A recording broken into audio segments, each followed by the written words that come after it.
বাঁধাকপি দিয়ে ভিন্ন স্বাদের টেস্টি রেসিপি আজকে আমি শেয়ার করলাম। এখানে একটা গোটা বাঁধাকপি নিয়েছি, এই যে কেটে নিয়েছি। এবার এই পুরো বাঁধাকপিটাই আমি এই যে কুচনো মেশিনের সাহায্যে পুরো বাঁধাকপিটাকে কুচিয়ে নিয়েছি এরকমভাবে।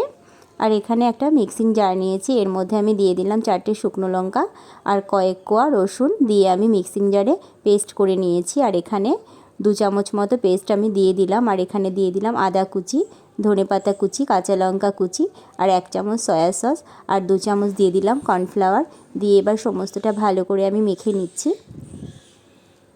এই যে পুরোটা মাখা হয়ে গেছে। এবার একটা বাটির মধ্যে আমি কিছুটা সাদা তেল ব্রাশ করে এর মধ্যে পুরো বাঁধাকপিটা দিয়ে দিয়েছি। দিয়ে আমি এখানে গরম জলের মধ্যে ভাপাতে দিয়েছি আর একটা ঢাকা চাপা দিয়েছি। এই দেখুন ঢাকা খুলে আমি একটা চাকুর সাহায্যে চেক করে দেখছি ভেতরটা পুরো হয়েছে কিনা। এই দেখুন চাকুর গায়ে একটুও লেগে নেই, তার মানে হয়ে গেছে। এবার নামিয়ে নিয়ে ঠান্ডা করে নিয়েছি। এবার এখানে দেখুন আমি এটাকে ঢেলে নিলাম, মানে উল্টো করে বের করে নিয়েছি। এবার একটা চাকুর সাহায্যে আমি এখানে পিস পিস করে কেটে নিচ্ছি। যার যেরকম পছন্দ সে সেরকম পছন্দ মতো করে কেটে নিতে পারেন। এই যে এখানে আমি এরকমভাবে কেটে নিচ্ছি।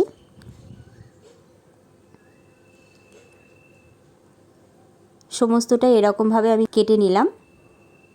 এবার গ্যাসে আবার একটা কড়াই বসিয়ে দিয়ে দিলাম 1 চামচ রসুন কুচি, 1 চামচ লঙ্কা কুচি, 1 চামচ আদা কুচি আর 1 চামচ পেঁয়াজ কুচি দিয়ে এবার একটু ভেজে নেওয়ার পর এখানে আমি দিয়ে দিলাম 2 চামচ টমেটো কেচাপ, দিয়ে দিলাম 1 চামচ সয়া সস দিয়ে এবার ভালো করে নেড়ে চেড়ে নিচ্ছি। আর দিয়ে দিলাম কিছুটা ধনেপাতা কুচি আর দিয়ে দিলাম কসুরি মেথি 1 চামচ দিয়েছি।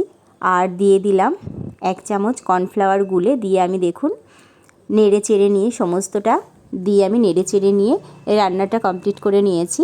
এই দেখুন আর ওপর থেকে ধনেপাতা ছড়িয়ে দিয়ে পরিবেশন করলাম।